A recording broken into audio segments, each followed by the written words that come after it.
UP triple S C PET 2025 की यदि आप तैयारी कर रहे हैं और अच्छे से नंबर लाना चाह रहे हैं तो हमारे साथ जुड़ जाएं चैनल के साथ दोस्तों। कहीं ना कहीं दोस्तों आपका फायदा ही होगा, क्योंकि यहाँ मैं वो चीजें आपको करा रहा हूँ जो दोस्तों पेड क्लासेस में पैसे दे देकर आपको चीजें मिलेंगी, लेकिन यहाँ पे मैं बिना पैसों के आपको वो चीज करा दूंगा कि आप धन्यवाद करते नहीं थकोगे।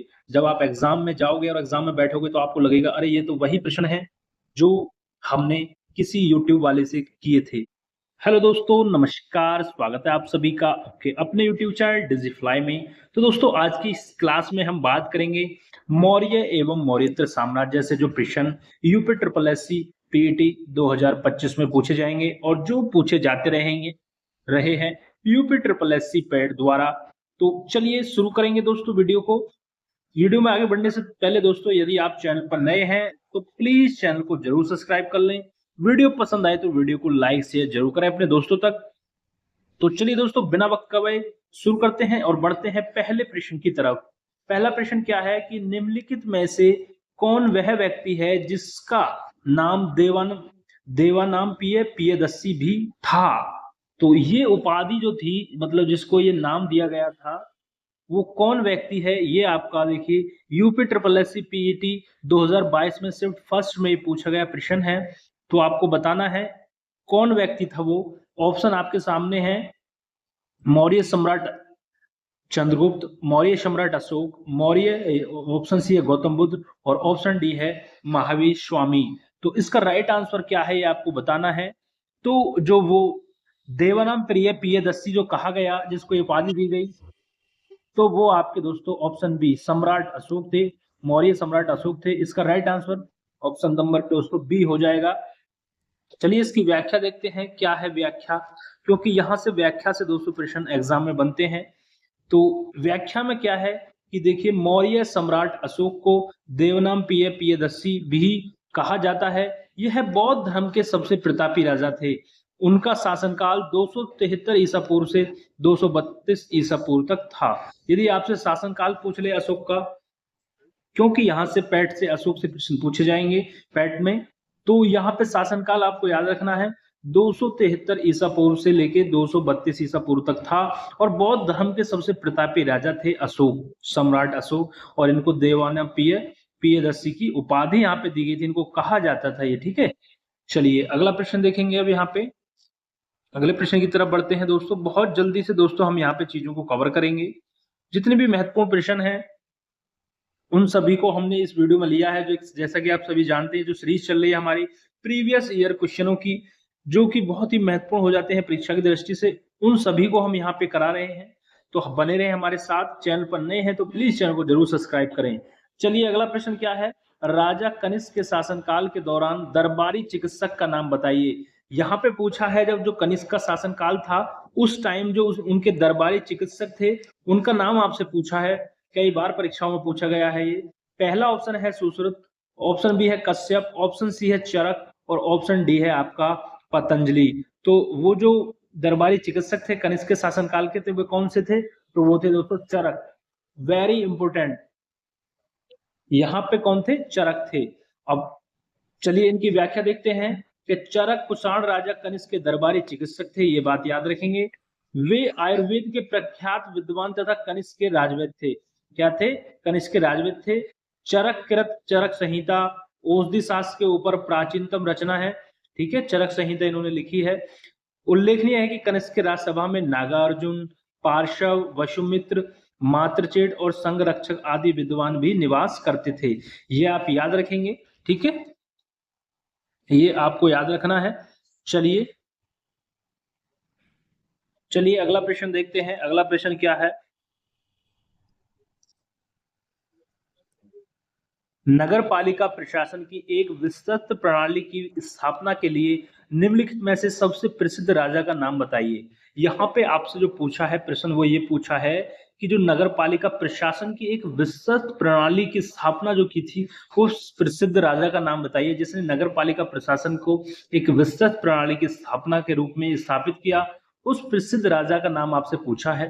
तो पहला ऑप्शन आपके सामने Chandragupta Vikramaditya, option B Chandragupta Maurya, option C Kanishka और ऑप्शन डी अकबर है। तो यहाँ पे आपको बताना है, तो इसका राइट आंसर दोस्तों क्या हो जाएगा, चंद्रगुप्त मौर्य हो जाएगा दोस्तों। यहाँ पे देखिए ये आपका UP triple S C supply inspector exam 2022 में पूछा गया है दोस्तों। तो ये दोस्तों जितने भी एग्जाम है यूपी ट्रिपल एस सी कैसे एग्जाम में प्रश्न पूछता है, उन सभी को दोस्तों हम यहाँ से कवर कर रहे हैं। इससे क्या होगा कि जो आने वाले एग्जाम होंगे यूपी ट्रिपल एस सी आयोग द्वारा जो भी एग्जाम होंगे, जैसे कि पैट की यहाँ पे स्पेशली बात चल रही है, तो यहीं से प्रश्न दोस्तों घूम फिर कर आपको प्रश्न यहीं से देखने को मिलेंगे। एक अंदाजा हो जाएगा कि कहाँ से यूपी ट्रिपल एस सी आयोग प्रश्न पूछता है, तो उस तरीके से आप तैयारी करेंगे और यहाँ से दोस्तों प्रश्न आपको देखने को अवश्य मिलेंगे। तो चलिए इसकी व्याख्या देखते हैं। क्या है व्याख्या कि मौर्य काल में नगर पालिका प्रशासन की विस्तृत प्रणाली की स्थापना का श्रेय चंद्रगुप्त मौर्य को दिया जाता है। नगर शासन के लिए एक सभा होती थी जिसका प्रमुख क्या होता था, नागरिक अथवा पूर्व मुख्य इसको कहा जाता था। मेगस्थनीज ने पाटलिपुत्र के नगर परिषद की 5-5 सदस्यों वाली 6 समितियों का उल्लेख किया गया है। मेगस्थनीज जो था, इन्होंने जो है ये उल्लेख किया है 5-5 सदस्यों वाली 6 समितियों का। वो 6 समितियां कौन सी हैं इनको हम जानेंगे।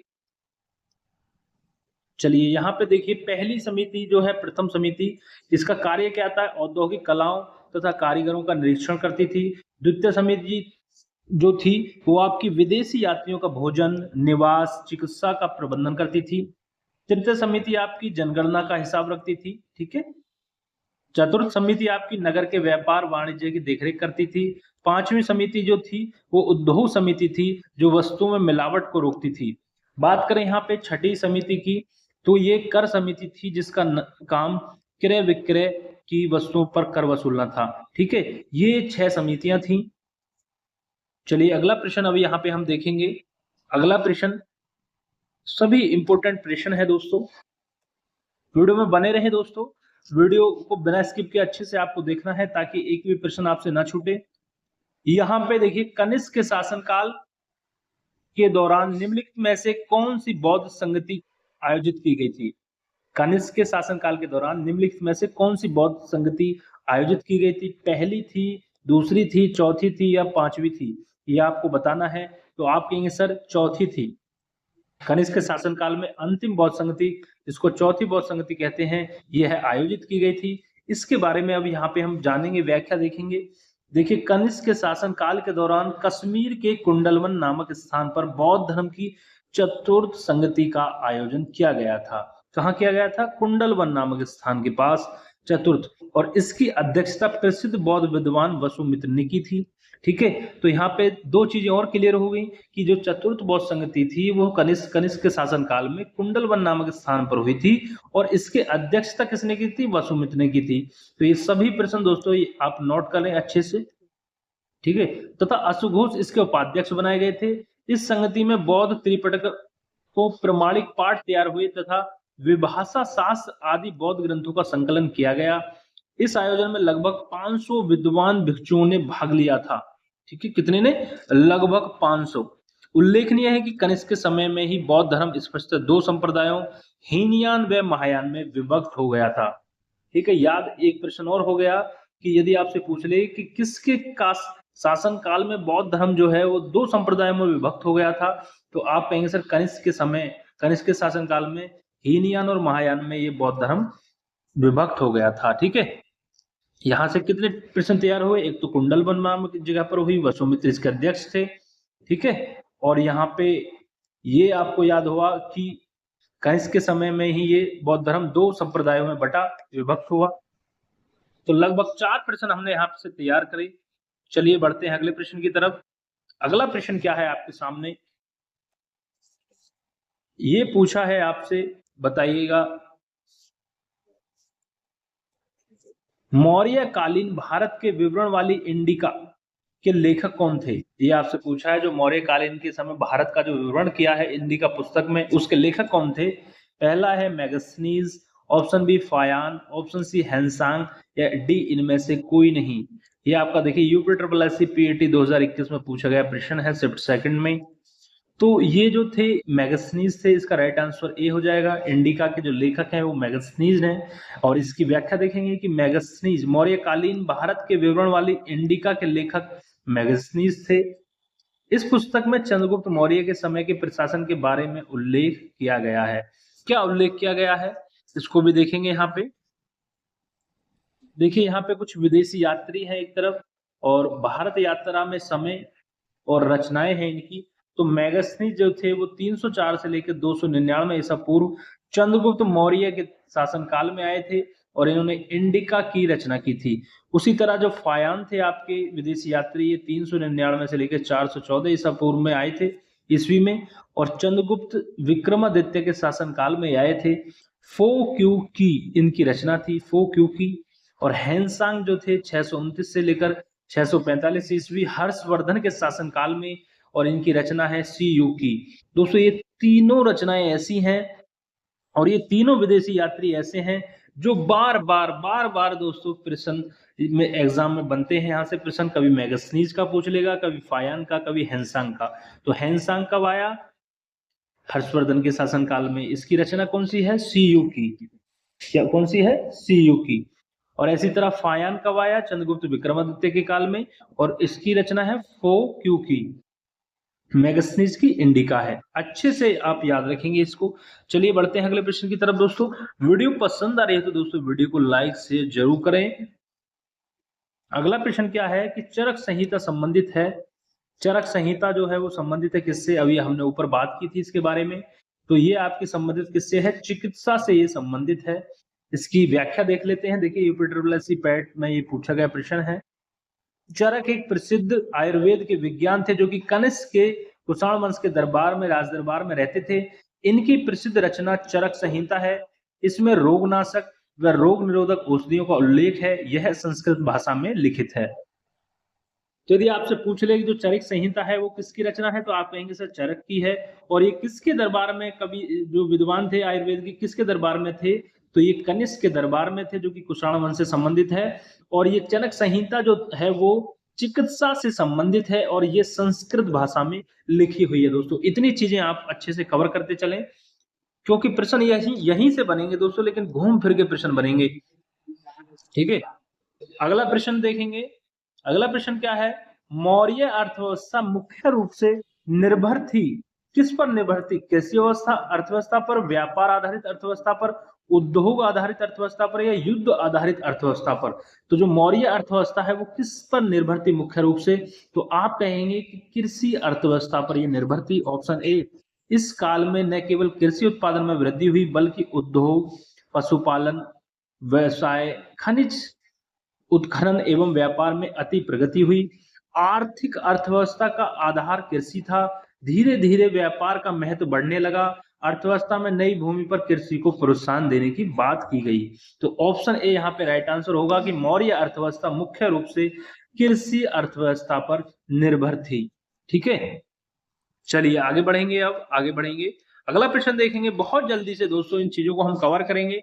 ये प्रश्न एग्जाम में पूछे जाते हैं, इन्हें तो दोस्तों छोड़ने का कोई मतलब नहीं है, इसलिए बने रहें वीडियो में। मात्र ये 15 से 20 मिनट की वीडियो होती है हमारी दोस्तों, इसको आप अच्छे से देख लिया करें, क्योंकि जब आप एग्जाम में बैठोगे तो कहीं ना कहीं यहीं से प्रश्न आपको देखने को मिलेंगे। जो मैं यहाँ पे प्रश्न की व्याख्या करता हूँ, उत्तर की व्याख्या करता हूँ, यहीं से प्रश्न जरूर फंस जाएगा। आप देख लेना पेपर में।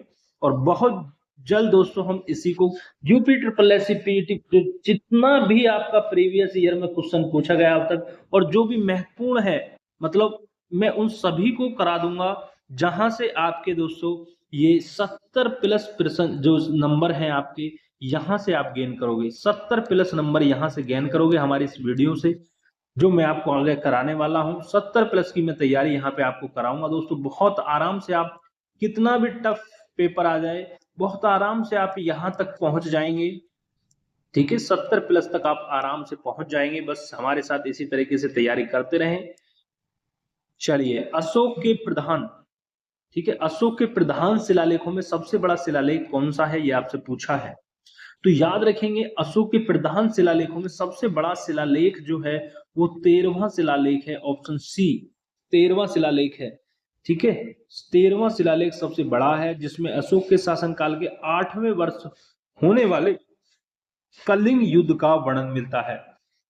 ठीक है, अब यहाँ पे दोस्तों एक थोड़ा सा ट्रिक से आप इसको याद रख सकते हैं, क्योंकि यहां से दो तरीके से प्रश्न पूछता है।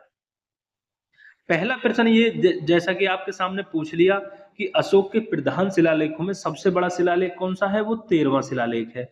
और दूसरा जो प्रश्न बनेगा आपका, वो प्रश्न ये बनेगा कि जो अशोक के द्वारा जो युद्ध लड़ा गया, कलिंग का युद्ध, उसका वर्णन कौन से शिलालेख में है, ये आपसे पूछेगा। तो तब भी आपका आंसर होगा 13वां। तो इसको आप कैसे याद रखोगे, तो इसके लिए एक ट्रिक है दोस्तों, बहुत अच्छी ट्रिक है। यहाँ पे देखिए जैसे कि ये 13वां लिखा हुआ है, मतलब ये 3 बना हुआ है, और यहाँ पे कलिंग में लय देखेंगे तो ये भी कहीं ना कहीं दोस्तों जो लय है ये आपकी 3 की तरह लगती है। जो ये लय है ये भी क्या है, 3 की तरह लगती है।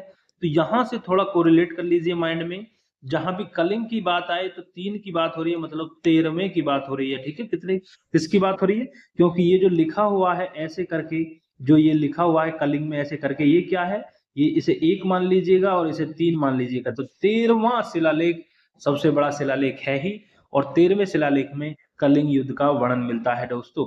और तीसरा प्रश्न जो यहाँ से आप तैयार कर सकते हैं वो ये है कि अशोक का शासनकाल बता दीजिए, ये आपसे पूछ लिया जाएगा। तो 273 से लेकर 232 ईसा पूर्व, ठीक है, 273 से 232, 273 से 232, 273 से 232 ईसा पूर्व, ये आपको याद रखना है। ठीक है, 3 प्रश्न यहाँ से तैयार हो गए, याद रखेंगे, तीनों प्रश्न बहुत महत्वपूर्ण है। ठीक है, चलिए आगे बढ़ते हैं। अगला प्रश्न क्या है कि अशोक के आक्रमण के दौरान कलिंग पूर्वी प्रांत की राजधानी कौन सी थी। ये देखिए, अब यहां से आपको अंदाजा लग रहा होगा कि जो प्रश्न पूछ रहा है यूपिटर प्लेसी कहां से पूछ रहा है, तो ये अशोक के पीछे पड़ गए हैं, अशोक के पूरा बायोडाटा से प्रश्न पूछ रहे हैं। उसने युद्ध कहां लड़ा, जब युद्ध लड़ा तो उसकी राजधानी क्या थी, शिलालेख से प्रश्न बन रहे हैं। तो इस तरीके से इन पुराने प्रश्नों को तैयार करने का जो मतलब होता है हमारा यही होता है कि हमको एक अंदाजा लग जाता है कि किस हद तक एग्जामिनर जा रहा है और कहां से प्रश्न पूछ रहा है, और उसी टॉपिक से आपको प्रश्न तैयार करने हैं। तो यहाँ पे देखिए, ये पूछ लिया है आपसे कि आक्रमण के दौरान कलिंग की राजधानी कौन सी थी। कलिंग को पूर्वी प्रांत भी बोलते हैं, तो कौन सी थी। ऑप्शन ए है Taxila, option B Pataliputra, option C Ujjain, और ऑप्शन डी तौसाली। तो ये राजस्व लेखपाल में पूछा गया प्रश्न है आपका। तो यहाँ पे जो कलिंग की राजधानी थी वो तौसाली थी, ऑप्शन डी यहाँ पर राइट आंसर होगा, तौसाली। अब इसका थोड़ा व्याख्या देखते हैं कि अशोक के आक्रमण के दौरान कलिंग पूर्वी प्रांत की राजधानी तौसाली कौन सी थी, तौसाली थी।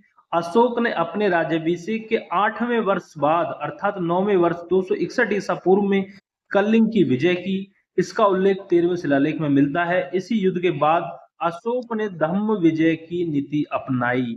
तो यहाँ पे दोस्तों इस कलिंग के युद्ध के दौरान इतना खून खराबा हुआ कि जो अशोक का जो हृदय है वो पिघल गया, और वो वहां से उसने जो है युद्ध वगैरह करना छोड़ दिया और धम्म विजय की नीति यहाँ से अपना ली। ये बहुत इंपॉर्टेंट है कि कौन से युद्ध के दौरान, कलिंग युद्ध के दौरान। ठीक है दोस्तों, जो मैं बोल रहा हूं उस पर आपको अच्छे से ध्यान देना है, मैं जो कह रहा हूं उसको अच्छे से सुनना है, क्योंकि प्रश्न वहीं से बनेंगे। मैं जैसे बोल रहा हूं कि वह कौन सा युद्ध था अशोक का जिसके बाद उसने युद्ध करना बंद कर दिया और धम्म की नीति अपना ली, तो आप कहेंगे सर वो कलिंग का युद्ध था। और कलिंग का युद्ध का जो उल्लेख है वो 13वें शिलालेख में, कौन से शिलालेख में मिलता है, 13वें शिलालेख में। बात करें तो राज्याभिषेक के 8वें वर्ष बाद अर्थात 9वें वर्ष में 261 ईसा पूर्व में कलिंग की विजय प्राप्त की। ठीक है, और उस समय राजधानी थी तौसाली। कलिंग की राजधानी क्या थी, जब अशोक ने आक्रमण किया था तो उसकी राजधानी तौसाली थी। ठीक है, क्या कोई प्रश्न यहाँ से बच जाएगा, नहीं बचने देंगे दोस्तों प्रश्न, एक भी प्रश्न आपका बच के नहीं जाएगा। इस तरीके से मैं व्याख्या कराता हूँ चीजों की। चलिए, देवाना प्रिय किसे कहा जाता है, पहला प्रश्न ही यही था। नाम किसे दिया गया, तो आप कहेंगे बहुत प्यार से दोस्तों अशोक। देवाना प्रिय प्रियदर्शी जिसको बोलते हैं, प्रियदर्शी प्रियदस्सु, ये कौन है, ये सब अशोक के नाम हैं, अशोक को ये नाम दिए गए थे। चलिए इसकी व्याख्या देखेंगे, बहुत अच्छे से व्याख्या, एक आध प्रश्न छूट रहा होगा तो यहां से व्याख्या से वो कवर हो जाएगा। देखिए कि अशोक को उसके अभिलेखों में सामान्यतः देवा नाम प्रिय, मतलब देवों में प्रिय, ठीक है, देवों में प्रिय किसे कहा गया है, अशोक को संबोधित किया गया है अभिलेखों में। और ये है ब्राबू अभिलेख में अशोक को प्रियदर्शी या प्रियदस्सु कहा गया है, जबकि मास्की में बुद्ध शाक्य भी इसे कहा गया है। मास्की, गुर्जरा, नत्रु और उडेगोलम अभिलेखों में उसका नाम अशोक मिलता है। रुद्रदामन के जूनागढ़ अभिलेख में भी अशोक का उल्लेख मिलता है। तो यहाँ पे देखिए तीन चीजें क्लियर हो रही हैं कि देवानंद प्रिय किसे कहा जाता है, प्रियदर्शी किसे कहा जाता है और बुद्ध शाक्य किसे कहा जाता है। ये सब अशोक के ही नाम हैं। ठीक है, अशोक को ही ये कहा गया है भिन्न भिन्न अभिलेखों में। तो आप ध्यान रखेंगे। और रुद्रदामन के जूनागढ़ अभिलेख में भी अशोक का उल्लेख मिलता है। ठीक है, चलिए अगला प्रश्न देखेंगे। अब यहाँ पे प्रश्न है कि निम्नलिखित में से किन के बीच तक्षशिला शहर स्थित है। यह आपसे पूछा है जो तक्षशिला शहर है वो किन के बीच स्थित है। सिंधु और झेलम के, झेलम और चिनाब के, चिनाब और रावी के, या रावी और ब्यास के। यह आपसे पूछा है तो किसके बीच स्थित है। तो आप कहेंगे ऑप्शन ए सिंधु और झेलम के बीच जो है तक्षशिला शहर वो स्थित है। चलिए इसकी व्याख्या देखते हैं कि तक्षशिला शहर सिंधु तथा झेलम नदी के बीच स्थित है। तक्षशिला पाकिस्तान के रावलपिंडी जिले में स्थित है। कहाँ है आपका तक्षशिला, ये पाकिस्तान के रावलपिंडी जिले में स्थित है। तक्षशिला प्राचीन काल में गांधार राज्य की राजधानी थी। रामायण के अनुसार भरत ने अपने पुत्र तक्ष के नाम पर इसका नाम तक्षशिला रखा। तक्षशिला प्राचीन काल से शिक्षा के लिए विश्वविख्यात रहा था। यहीं पर तक्षशिला विश्वविद्यालय भी स्थित था। तो यहां से दो तीन चीज क्लियर हुई कि भरत ने अपने पुत्र के नाम पर, तक्ष के नाम पर इसका नाम तक्षशिला रखा। और तक्षशिला है कहाँ, ये आपका पाकिस्तान के रावलपिंडी जिले में है, सिंधु और झेलम के बीच। चलिए आगे देखते हैं। देखिए फिर से वही प्रश्न जैसे मैंने आपको बताया था कि घुमा फिरा के प्रश्न पूछ लेता है।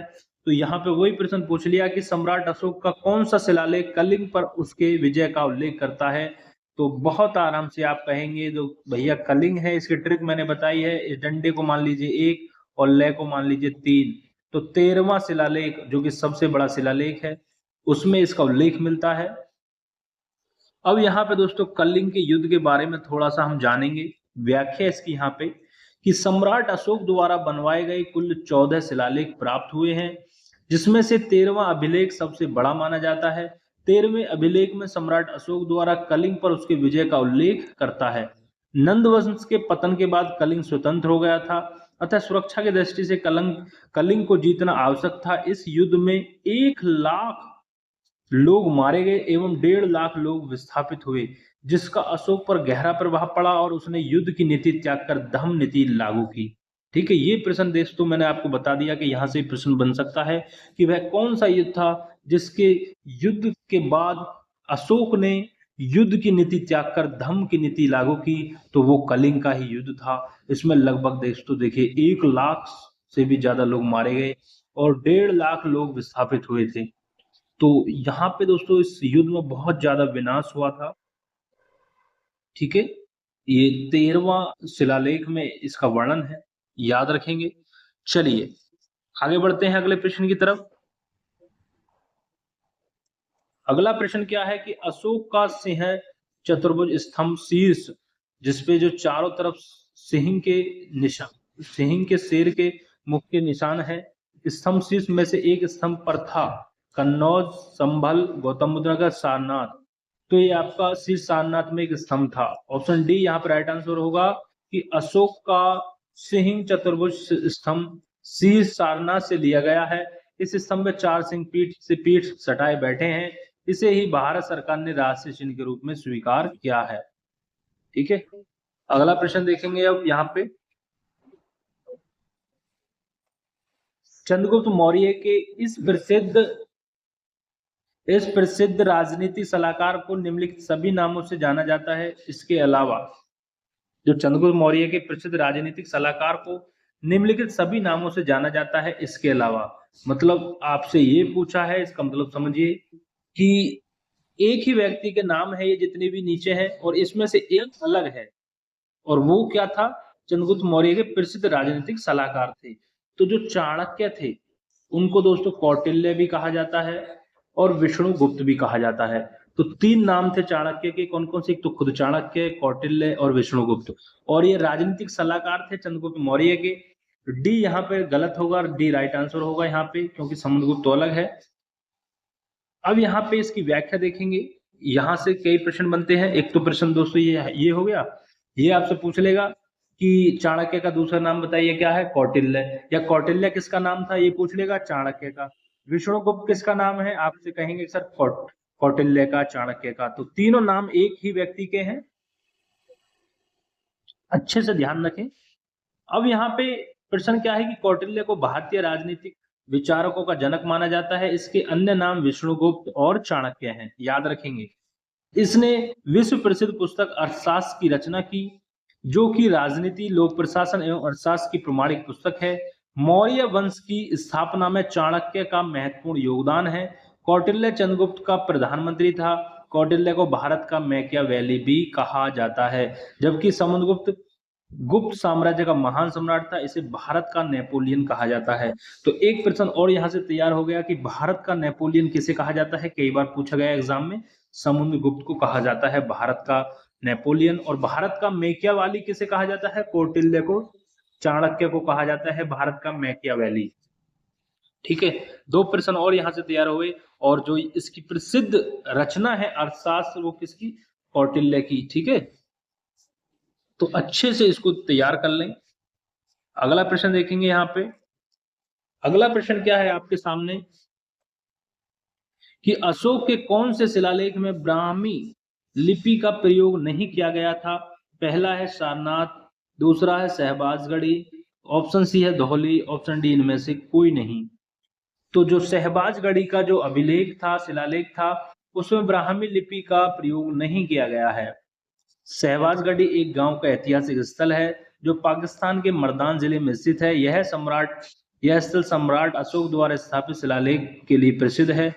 इस शिलालेख में खरोष्ठी लिपि का प्रयोग किया गया है। कौन सी लिपि का, खरोष्ठी लिपि का।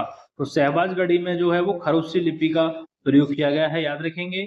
30 जनवरी 2004 में यूनेस्को द्वारा इस ऐतिहासिक स्थल को विश्व विरासत सूची में शामिल किया गया।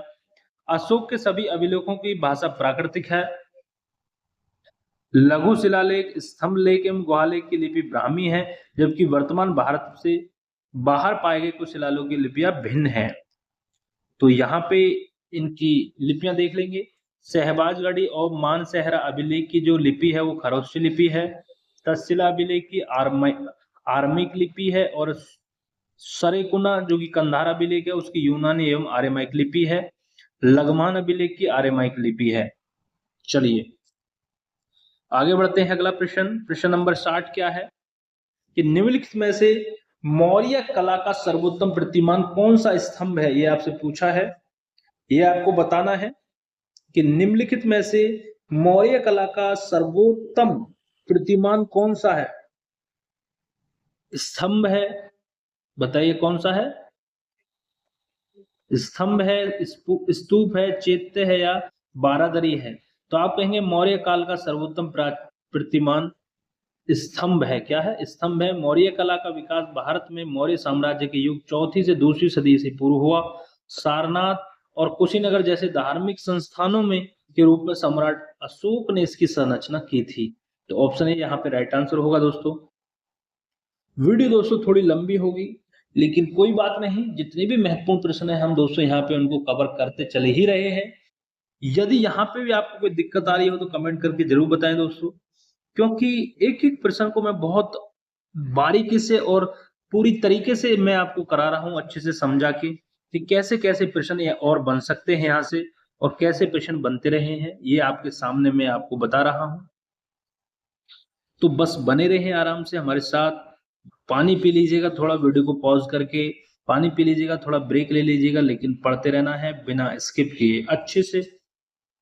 यूपीट्रिपल पीईटी 2025 की यदि आप तैयारी कर रहे हैं और अच्छे से नंबर लाना चाह रहे हैं तो हमारे साथ जुड़ जाएं चैनल के साथ दोस्तों। कहीं ना कहीं दोस्तों आपका फायदा ही होगा, क्योंकि यहाँ मैं वो चीजें आपको करा रहा हूँ जो दोस्तों पेड क्लासेस में पैसे दे देकर आपको चीजें मिलेंगी, लेकिन यहाँ पे मैं बिना पैसों के आपको वो चीज करा दूंगा कि आप धन्यवाद करते नहीं थकोगे। जब आप एग्जाम में जाओगे और एग्जाम में बैठोगे तो आपको लगेगा अरे ये तो वही प्रश्न है जो हमने किसी YouTube वाले से किए थे। ठीक है, तो बस हमारे साथ बने रहें चैनल पर और अच्छे से चीजों को देखते चलें। चलिए अगला प्रश्न है आपके सामने, क्या है प्रश्न? निम्नलिखित में से कौन सा, ये आपसे पूछा है, निम्नलिखित में से कौन सा अशोक के साम्राज्याधीन नहीं था? ऑप्शन ए है कश्मीर, ऑप्शन बी है गुर्जर, ऑप्शन सी है कर्नाटक, ऑप्शन डी है कामरूप। तो बताना है आपको, तो ऑप्शन डी यहाँ पे क्या हो जाएगा, राइट आंसर हो जाएगा कामरूप। जो है ये कामरूप जो है अशोक के साम्राज्याधीन नहीं था। कर्नाटक के मास्की अभिलेख तथा दतिया जिला के गुर्जरा अभिलेख से ज्ञात होता है कि अशोक का साम्राज्य कर्नाटक तथा गुर्जरा तक विस्तृत था। अशोक का कश्मीर पर भी अधिकार था। कल्हण की राजतरंगिणी के अनुसार, ठीक है, उसने यहाँ पर श्रीनगर को बसाया। गुर्जर शासन का उज्जैन क्षेत्र भी अशोक के अधीन रहा। कामरूप असम का पुराना नाम है, यह अशोक के साम्राज्याधीन नहीं था। देखिए अब यहाँ पे मैं 2 से 3 चीजें आपको नई चीजें बताने वाला हूँ। क्या है वो, कि देखिए राजतरंगिणी जो है वो किसने लिखी है, ये पूछा गया है कई बार प्रश्न। ये प्रश्न कई बार पूछा गया है, जो राजतरंगिणी है वो किसने लिखी है? तो कल्हड़ के द्वारा वो लिखी गई है। पहला प्रश्न दोस्तों अच्छे से याद रखेंगे, ठीक है। और दूसरा, जो श्रीनगर है वो किसने बसाया है? श्रीनगर को किसने बसाया है? अशोक ने बसाया है। किसने? अशोक ने बसाया है। दूसरा प्रश्न तैयार हो गया, ठीक है। ये वो प्रश्न है जो पूछे जाते हैं, ऐसे ही नहीं मैं व्याख्या को करा रहा हूं। यहीं से दोस्तों काम हो जाएगा आपका बस, क्योंकि पढ़ना वो है हमें बिल्कुल सटीक, कम पढ़ना है, सटीक पढ़ना है और अच्छा पढ़ना है, ठीक है। क्योंकि जितना कम पढ़ोगे उतने ही माइंड में चीजें अच्छे से स्टोर रहेंगी।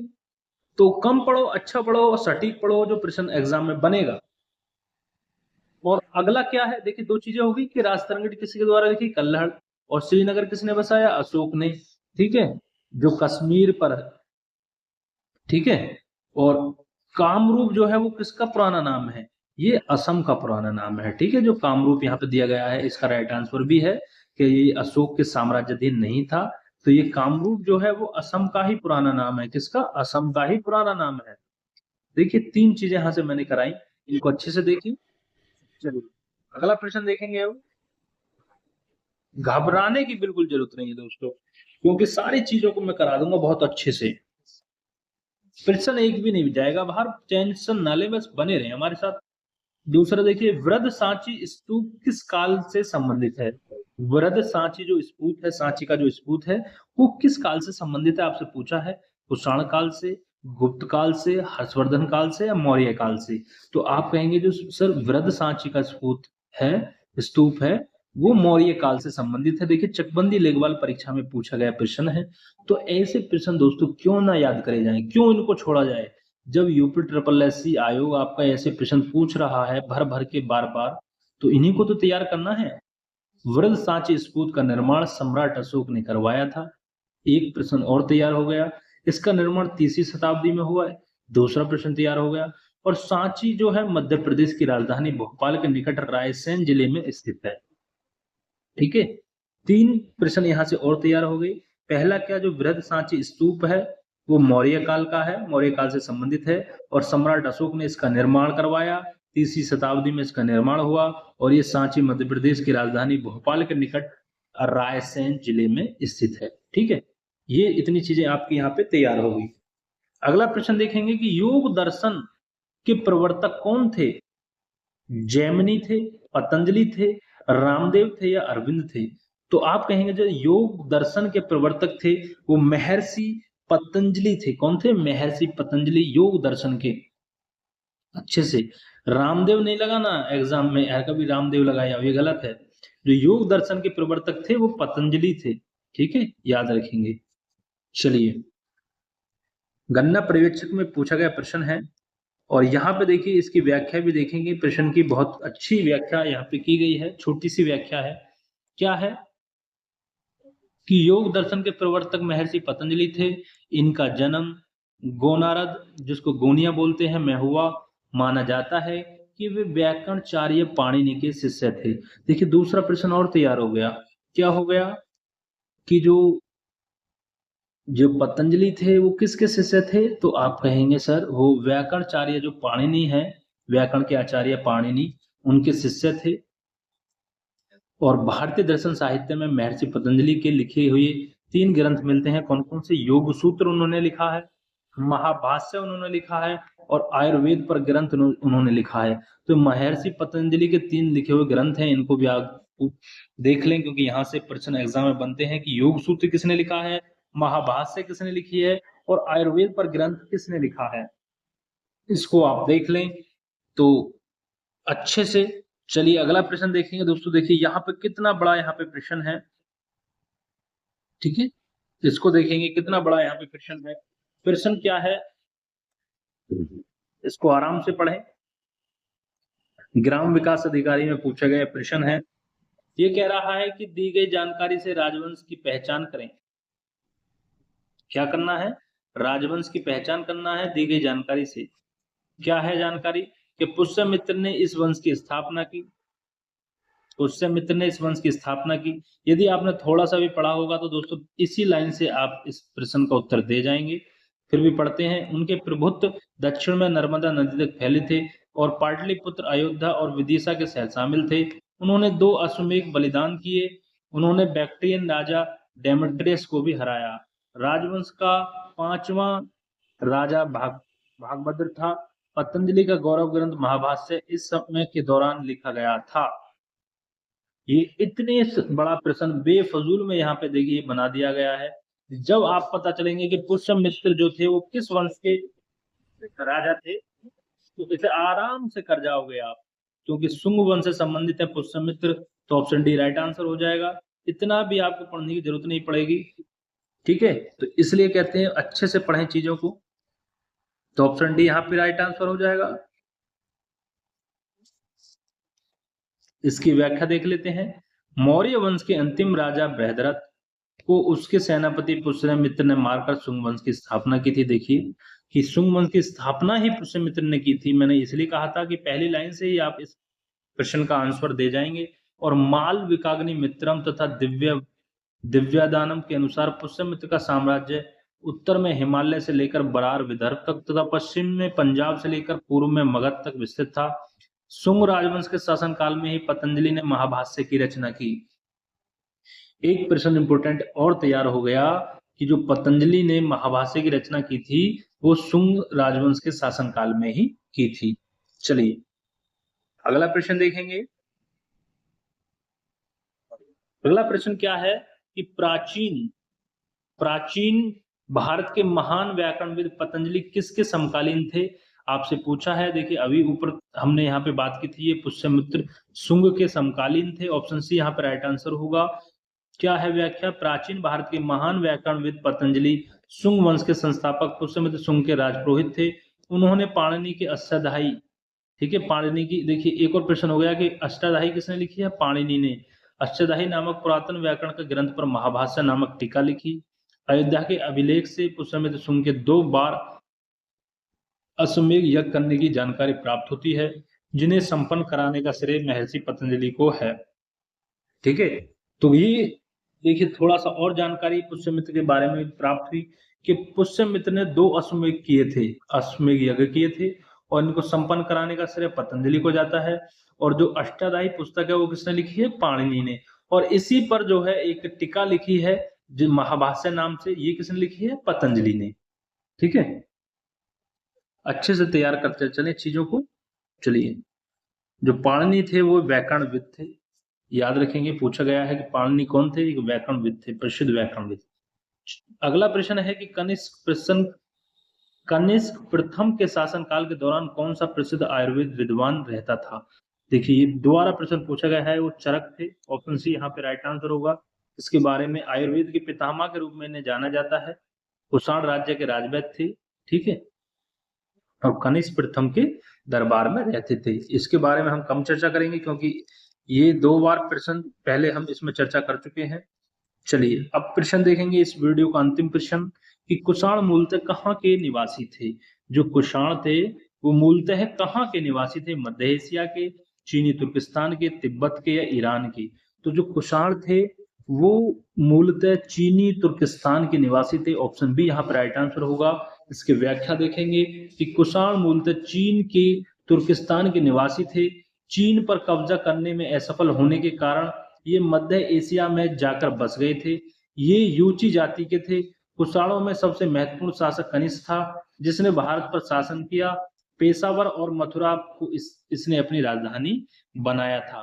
तो कि कौन कौन सी पेशावर और मथुरा को इसने राजधानी बनाया था अपनी कुषाण ने, कनिष्क ने। तो ये थे दोस्तों आज की इस वीडियो में महत्वपूर्ण प्रश्न जो पूर्व परीक्षाओं में पूछे गए हैं मौर्य एवं मौर्योत्तर साम्राज्य से, तो जो कि यूपी ट्रिपल एस पीटी 2025 के लिए काफी इंपोर्टेंट है और अन्य जितने भी एग्जाम यूपी ट्रिपल एस द्वारा होने वाले हैं उन सभी के लिए ये सभी प्रश्न इंपोर्टेंट हैं। तो तैयारी में यदि आप लगे हुए हैं तो चैनल के साथ जरूर जुड़ जाएं। वीडियो कैसी लगी कमेंट करके बताएं। वीडियो अच्छी लगी तो लाइक करें, शेयर करें अपने दोस्तों तक और ज्यादा से ज्यादा दोस्तों शेयर करें, क्योंकि दोस्तों हमें बहुत कम सपोर्ट आपका मिलता है। 2 से 3 व्यूज ही वीडियो पे आके रह जाते हैं तो कहीं ना कहीं हमारा जो मनोबल है वो टूट जाता है, क्योंकि इतने अच्छे से हम यहाँ पे चीजों को कराते हैं, अच्छे से व्याख्या करते हैं, आपको बताते चलते हैं कि कैसे प्रश्न पूछे जाएंगे, तो फिर भी हमारा मनोबल टूट जाता है जब 2 से 3 व्यूज ही आगे रह जाते हैं। प्लीज हमें सपोर्ट करें। मिलते हैं अगली वीडियो में, तब तक के लिए जय हिंद जय भारत दोस्तों।